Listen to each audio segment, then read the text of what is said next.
a few in Identica who just seem to they just want to, I don't know, it's like the peanut gallery. It's essentially coming in and throwing peanuts and annoying people for the sake of annoying people. And it does get rather annoying to actually say, look, whatever you think of TechBytes, this guy, this person, male or female, doesn't matter. This person doesn't represent TechBytes. They don't even come into the IRC channel. They're not one of the regulars who comment on the site and who discuss things in the IRC. They're not one of us, basically, and yet they're trying to use that and pretend to be one of us to get an angry reaction and associate the reaction of them to the site. So yeah, I just want to clarify something for any person who's perhaps new to the show. Most of the hosting of the actual files is being done on the TechBytes server for reasons to do mostly with bandwidth, because we don't have any limitations on the specific hosting plan. But the show itself has nothing to do with TechBytes. It's basically 3 people from 3 different websites, and the content is free to distribute and to share, and we put it on separate sources, and we put the show notes in certain places. We put some other postings, and every person tends to post about the show separately, and the file is free to share. And of course, you can download it and share it. And if you want to host the file yourself, you can, even listeners can do that. We have no issue with that. So I think there were attempts to play the clannish card, by our opponents. People who don't like the show. They try to find sources of friction or imaginary sources of friction and start to sort of accentuate these and to emphasize things that aren't actually true. So the funny thing about the post that I'm talking about is I did not mention the TechBytes channel. I did not mention the individual that triggered the comments.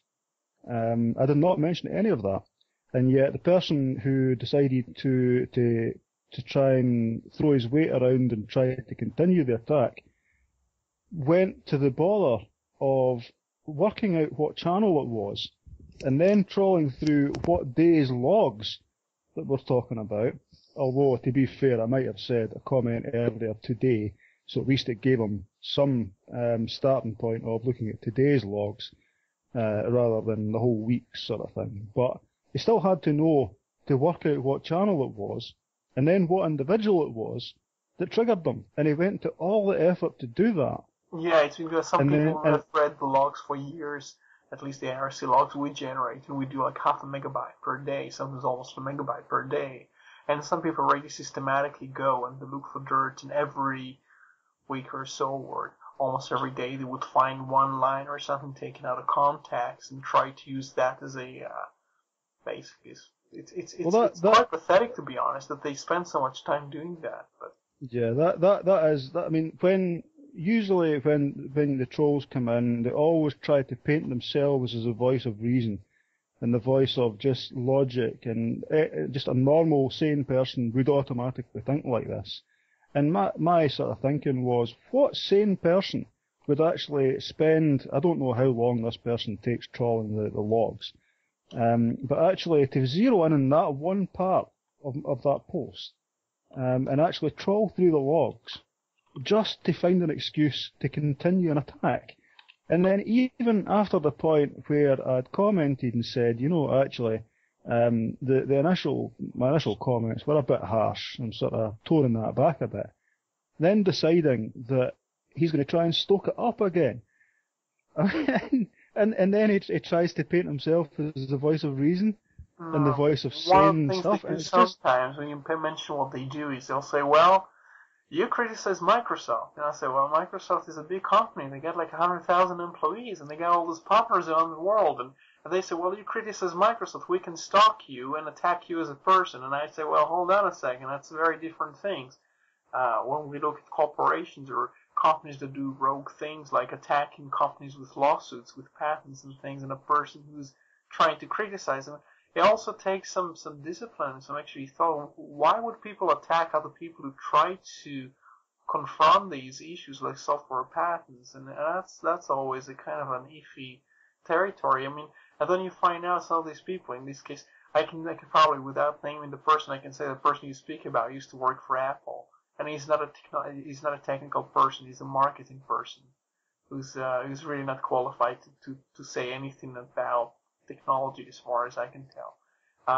And these are the people who go around and do what I call PR. They're just PR people in their jobs, and that's what they do. They just hassle people. They don't talk about the issues, I think, so much because they don't understand. They don't even use Linux, so they go around the Linux community. But hold on a second, they don't use Linux. So what's the situation here? What's the point?